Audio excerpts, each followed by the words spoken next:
Hi, welcome back. Today we'll be looking at understanding crude oil. Okay, so before we proceed, please do remember to like this video and also subscribe to my channel. So we will be looking at crude oil. Crude oil is also called petroleum, and we will be talking about the composition. We will also be looking at refining of crude oil.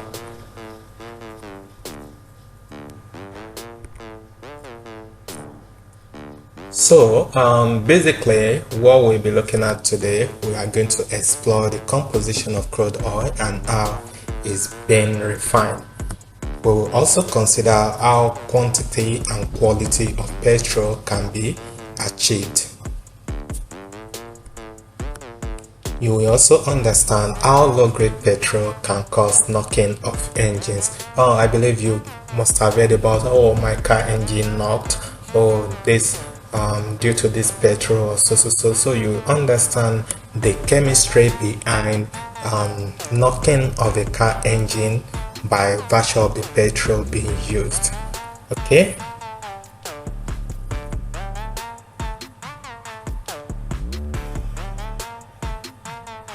Okay, now I believe you must have heard about crude oil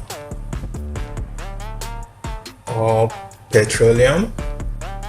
I need you to think about how this crude oil is applicable in daily lives. Just have a kind of rethink. You can pause this video and just have a kind of rethink of how crude oil is applicable in our daily lives. Okay, so we want to look at what is crude oil. I believe you have an understanding, or you must have heard the word crude oil at one point, maybe at your elementary science class or at one point or the other. So could you please just pause this video and just pen down what you know about crude oil. Okay, so now we say that crude oil is also called petroleum. And basically it's gotten from earth crust. Now when we say we actually have it from the earth crust, does it mean that it just disappeared there? Does it mean that all of a sudden we just have the crude oil there? No, something led to the formation of crude oil. Now basically it has to do with the decomposition of organic materials. Now when we mean organic materials, we are talking about plants and animals that have been buried for million years. As this plant and animal that died and has been buried, they keep on getting decomposed and they keep on getting buried deep inside the soil. Now as they are getting buried deep inside, pressure and other microorganisms keep acting on them. So at this point they form what we call the crude oil. So basically it's not as if the crude oil just find itself there. It's a process that has to do with formation from decaying organic material that has been buried for a long time ago. Okay, so that talks about how we actually generate or form crude oil in the earth crust. So basically we can say that this crude oil is actually a complex mixture of hydrocarbon. In the previous lesson we've talked about what hydrocarbons are. We say they are compound that basically contain hydrogen and carbon only. So now when we are talking about crude oil, we are not saying this crude oil is a complex mixture of hydrocarbons. It simply means that in the crude oil we can always get some fractions from the crude oil, and from this crude oil, that's where we actually get the petrol, your kerosene, diesel, your engine oil. So basically crude oil is more or less like a raw material. It's a raw material from which you can actually get other useful products. Okay, so now this says it's just a simple assessment. Can you list some product that comes from crude oil? If you've actually followed this video, you must have heard me talking about some of the composition of crude oil. So pause this video and quickly list some you can remember.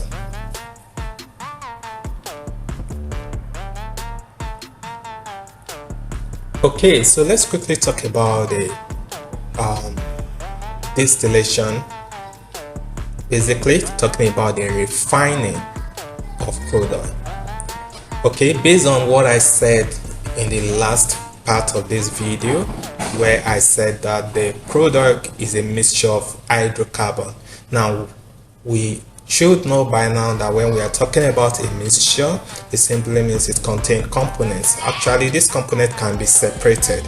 It can be separated. So if I have in a crude oil, I have natural gas, I have the gasoline that we also call the petrol, we have the kerosene, we have the diesel oil, we have the lubricating oil, we have the bitumen that we also call asphalt. All these are the components of a crude oil. However, these components can be separated.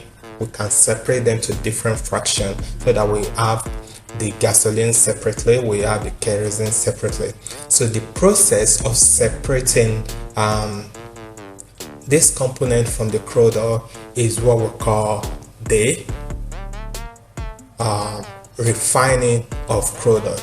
And one method by which we can carry out this process of refining of crude oil is by fractional distillation. Fractional distillation. Okay, I believe you must have heard about Dangote Refinery. This is a refinery in Nigeria, basically, and a country in Africa. So Dangote Refinery, what it does is to refine crude oil, and the distillation tower of Dangote Refinery is capable of, separating these components of crude oil that can actually supply let me use the word, meet the demand of a country or even more. So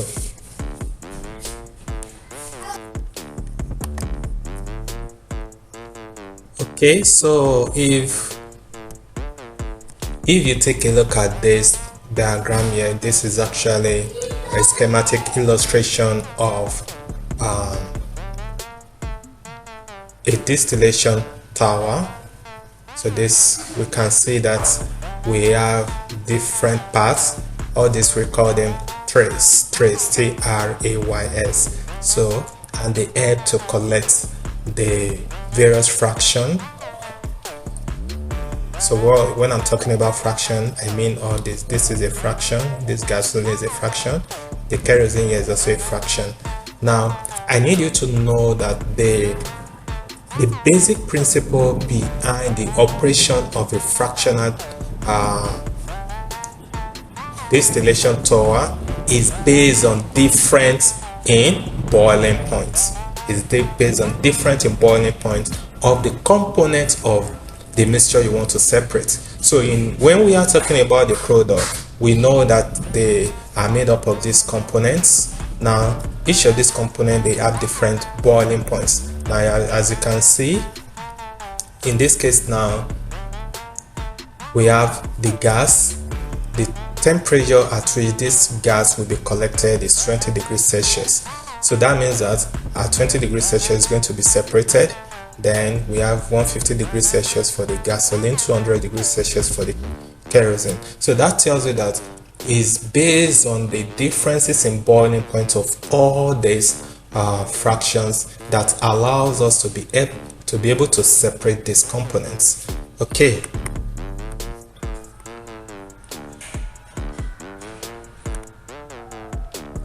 So now if you look at what we have here, this is a furnace. This furnace is basically to heat up the crude oil so that it's kind of become a liquid, like a thick liquid that we can then pass into this distillation tower, and we commence the distillation process.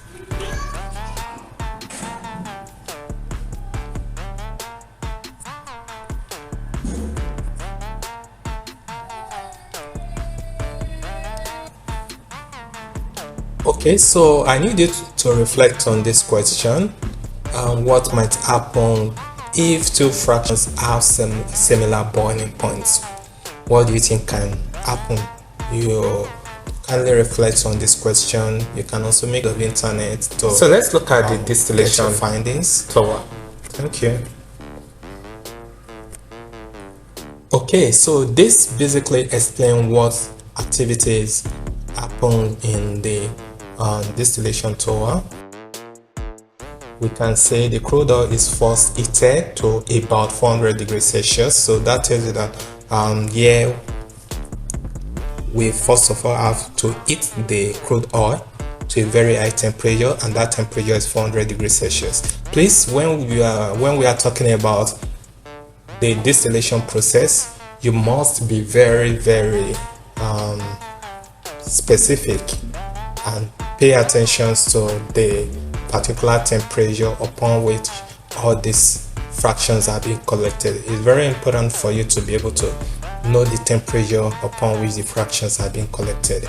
So first thing is to heat the temperature to a temperature, or to heat the crude oil to a temperature of 400 degrees Celsius, and that brings about vaporization of the crude oil. So the vapor then enters the bottom of the fractionating column. So this is the fractionating column here, and you can see that we have the vapor coming in here. Okay, so then this vapor is then rise up the column, then it's being cooled. Now as it's being cooled, they are being separated, that is being condensed at different boiling points, that is at different boiling points of the fraction. So those ones with a higher boiling point, they will be at the bottom, while the ones with the lower boiling point will be at the top. And that's why you are seeing here that we have 150 degrees Celsius at the top, followed by 200 degrees Celsius, followed by 300 degrees Celsius, then and so on. So that tells you that the heavier one, they are at the bottom, while the lighter one, they are found at the top. So basically we can say that out of all the fractions, the one that is heavier is the asphalt. Asphalt is also called bitumen, and the lightest one is the natural gas that we have here. So now we will also agree, you will also agree with me here that kerosene is going to be heavier than the gasoline, which is the petrol. So all these fractions are actually separated on these trays that we have here, and they can be collected separately. Okay, so that talks about the refining of the crude oil by fractional distillation. Please make sure that you pay attention to the various temperature upon which these fractions are being collected. Also pay attention to the ones that are found at the bottom and the ones found at the top of the column. And remember that the basic principle for the refining of crude oil by fractional distillation is based on different boiling points of the various components. Okay, reflect on this. Why do you think the tower needs to be tall for effective separation? Why do you think the tower needs to be tall for effective separation? Okay, these are just some kind of inbuilt question that you can make use of the internet to make a research and find answer to it. However, before you move to the internet, you can just think on your own that, okay, what could prompt us having a Veritor fractionating column for the distillation process. So you can think about this and also make your research online. Okay, so here we have the various boiling points of each of the fractions. We have the petroleum gas, so its boiling point is less than 40 degrees Celsius. Then the number of carbon atoms present is between 1 to 4 carbon. We also have the uses here. Then we have the gasoline, which is also called the naphtha.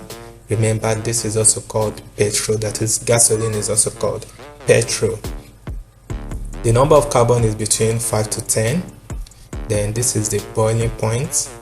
We have kerosene, we have diesel, we have fuel, and we have this oil is the engine oil actually. Then we have the residue.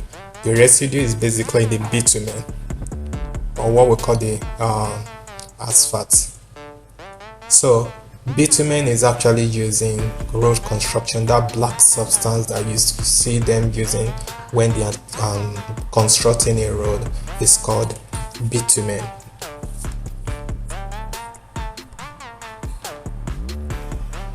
So these are just some facts on the refining of crude oil, talking about fractions,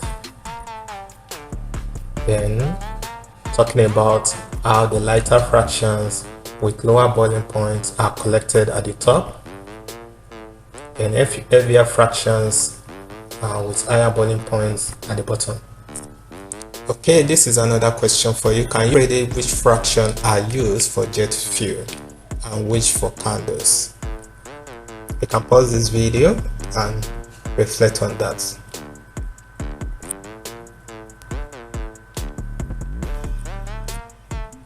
Okay, so we want to talk about cracking.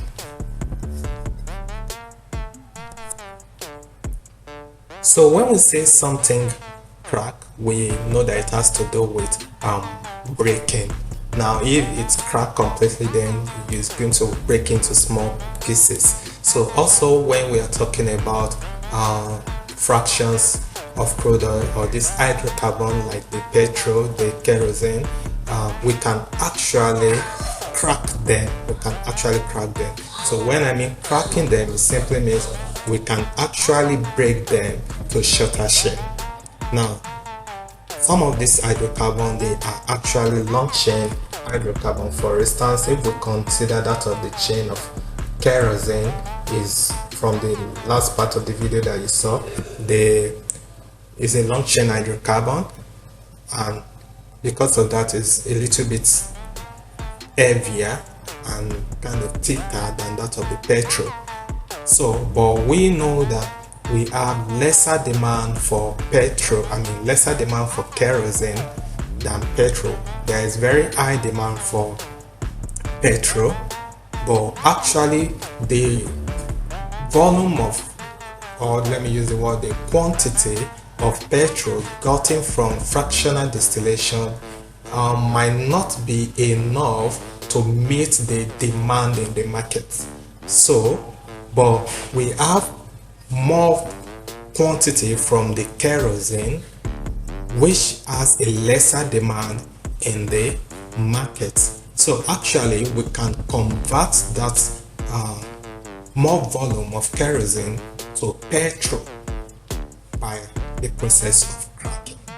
So we cannot say that cracking is a process that breaks larger hydrocarbon into smaller ones. For instance, cracking of kerosene to form petrol. It is done by applying heat and pressure, sometimes with a catalyst. Thermal cracking and catalytic cracking are the two main types. So when we are talking about types of cracking, we have thermal cracking and we have catalytic cracking. And when we are talking about thermal cracking, we know that it has to do with heat. And when we are talking about catalytic cracking, that has to do with the use of a catalyst. Okay, another question for you to reflect on: how might cracking affect the supply of gasoline? How might cracking affect the supply of gasoline? Now take a look at this structure here. You can see this is a long hydrocarbon chain. Now when we are saying cracking, it simply means we are breaking it down to a shorter chain. Let's count the number of carbon in this chain. 1, 2, 3, 4, 5, 6, 7. Now, but after cracking, we have 2 hydrocarbon. This is 1, 2. This is 2 carbon chain. This is 1, 2, 3, 4, 5. That's 5 carbon chain. So we have been able to break down this long chain to shorter chain. That's what cracking is all about. Now basically cracking helps to increase the quantity of the fraction or the product. Basically, I repeat, please take note of this: cracking helps to increase the quantity of the fraction of the fraction that you want to produce. So we have here advantage of catalytic cracking over thermal cracking. It's just like a way of comparing the two types of cracking. We have it increases the yield of petroleum, and it provides a petrol mixture rich in branching hydrocarbon with an attendant increase in octane number. We will get to understand what octane number is in the course of the lesson. Then it yields byproducts, large quantity of ethane, propane, butane, and some other ones. Okay, so these are just the advantage of catalytic cracking over the thermal cracking. Now taking a look at this is actually the formula for kerosene is C16H34. So that tells you there is a 16 carbon compound. Now after cracking, it's been broken down to C8H18 and C8H16. So this equation is just an explanation of what cracking is all about: breaking down a larger chain hydrocarbon to shorter chain. Now let's talk about reforming. This is the process used in converting long chain hydrocarbons to shorter and branch chain molecules to improve its anti-knocking properties.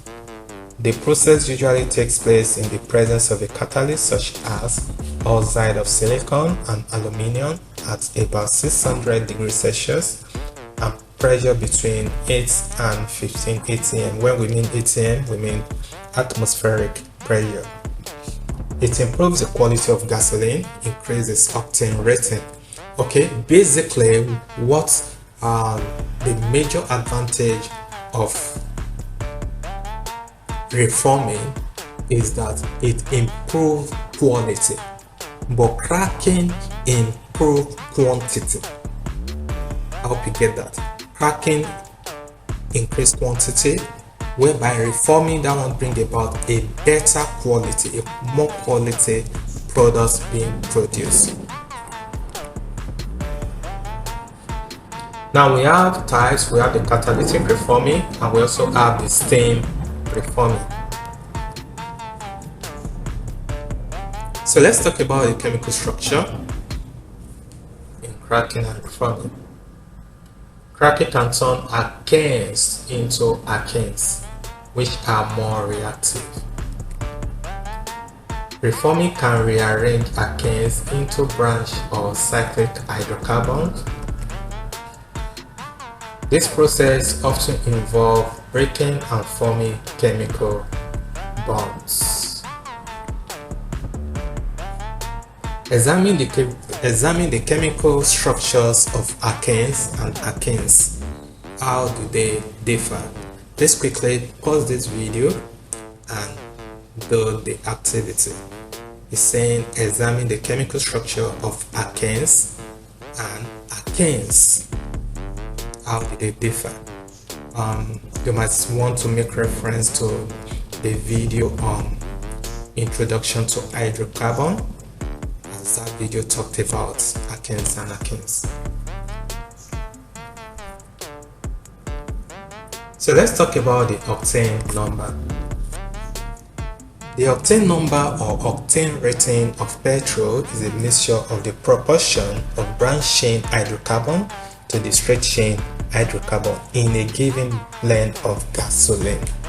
Now, basically, when we are talking about petrol they come with different grades, and the yardstick they use to grade petrol is basically the octane number.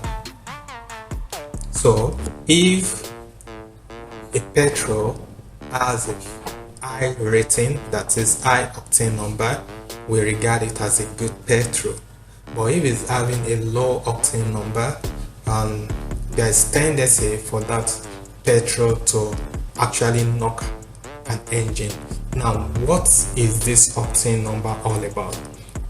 We are saying that the octane number has to do with the ratio of the straight chain hydrocarbon and the branched chain hydrocarbon. Now, as you can see on the screen, we have the straight chain hydrocarbon, we have the branched chain hydrocarbon. Now, if we have high amounts of the straight chain hydrocarbon, let's say I have 70% of the straight chain hydrocarbon and I have 30% of the branched chain hydrocarbon, then that is a low grade petrol. That petrol is likely to cause knocking of an engine. Now, a good petrol should have higher proportion of the branched chain hydrocarbon. So if I'm having a petrol whereby the branched chain is 70% and the straight chain is just 30%, then that's a good one, because it's having a mixture whereby the branched chain is more than the straight chain.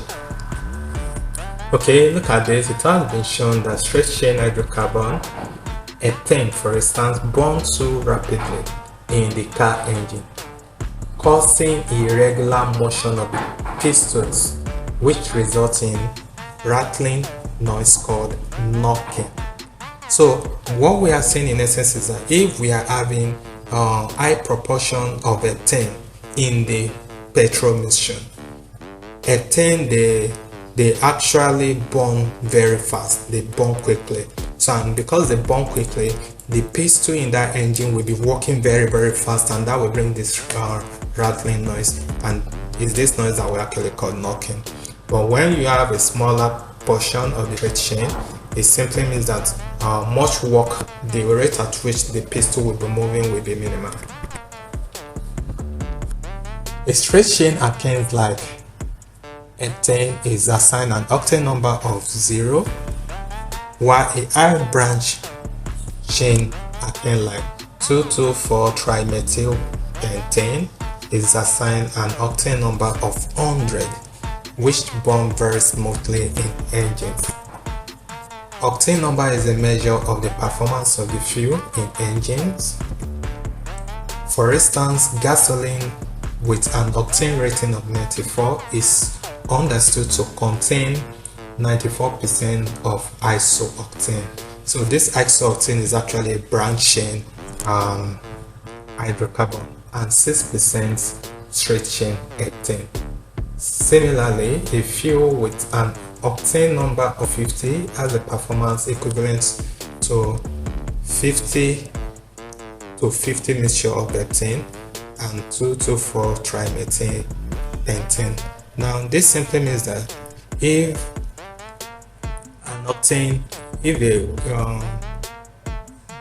if a tree is having an octane rating of 50%, it simply means that they are having equal proportion of straight chain and branch chain. Now this 2,2,4-trimethylpentane is actually a branch chain. Importance of cracking. Cracking helps meet the demand for gasoline and other smaller molecules. It also produces raw materials for petrochemicals industries. Without cracking, there will be a surplus of heavy fractions and a shortage of light ones. Now discuss how cracking might impact the environment. You can pause this video and respond to this. Importance of reforming. Reforming improves fuel quality, reducing engine knocking. It also increases the efficiency of fuel combustion. High octane fuels are essential for modern engines. Okay, consider how reforming contributes to the performance of your family car. So think of something you can pen down your response. Real-world applications. Crude oil derivatives are used in transportation, manufacturing, and energy production. Petrochemicals derived from oil are used in plastic, pharmaceuticals, and agriculture.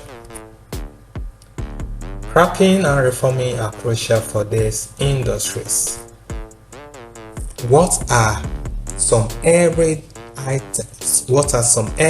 items that come from petrochemicals? So I want to believe you might want to quickly find out what petrochemicals are and think of some everyday items that comes from them. Okay, this is like an assessment. So it's true or false. Fractional distillation separates crude oil based on color. Is it true? Is it false? Cracking produces smaller hydrocarbons from larger ones. True. Reforming decreases the octane rating of gasoline. Reforming decreases the octane rating of gasoline. That's false. The distillation tower works due to a temperature gradient. True. Can you think of a scenario where cracking is not beneficial? Okay, pause this video and respond to that. Okay, this is multiple choice. You can just go through it.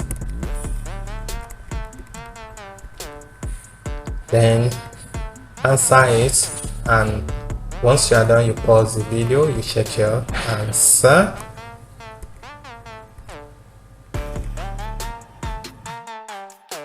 Okay, here is the answer for the multiple choice, as well as the true or false.